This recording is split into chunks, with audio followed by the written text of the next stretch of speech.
अॻूणे सदर आसिफ अली ज़रदारी जी सिहत बाबति गुज़िरियल 2 ॾींहनि खां सोशल मीडिया ते उबतियूं सुबतियूं ख़बरूं ऐं अफ़वाह हली रहिया आहिनि। अहिड़ियुनि ख़बरुनि में चयो पियो वञे त आसिफ अली ज़रदारी जी हालत ॻणितीअ जोगी थी वई आहे ऐं हू दुबई जे हिक इस्पताल में आख़िरी पसाह खणी रहियो आहे। कुझु गैर ज़िम्मेवार माण्हुनि त बदइख़लाक़ीअ जी हद ताईं आसिफ ज़रदारीअ जे मौत जूं ख़बरूं बि हलाए छॾियूं। सोशल मीडिया इस्तेमालु कंदड़ सादन माण्हुनि त ताज़ियतूं बि करणु शुरू कयूं।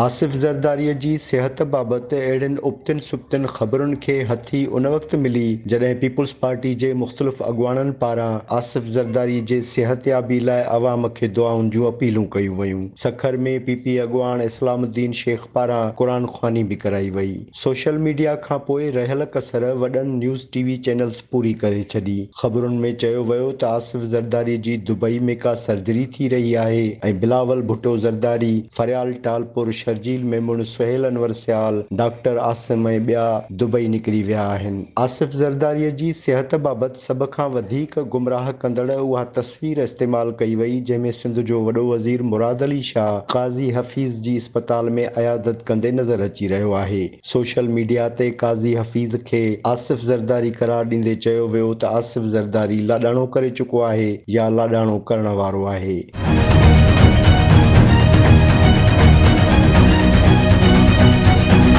आसिफ ज़रदारीअ जे ख़ानदानी ज़रियनि अहिड़ियुनि ख़बरुनि ऐं अफ़वाहनि जी तरदीद कंदे चयो आहे त आसिफ ज़रदारी दुबई में ख़ैरत सां आहे ऐं इस्पताल में न पर पंहिंजे घर में आहे।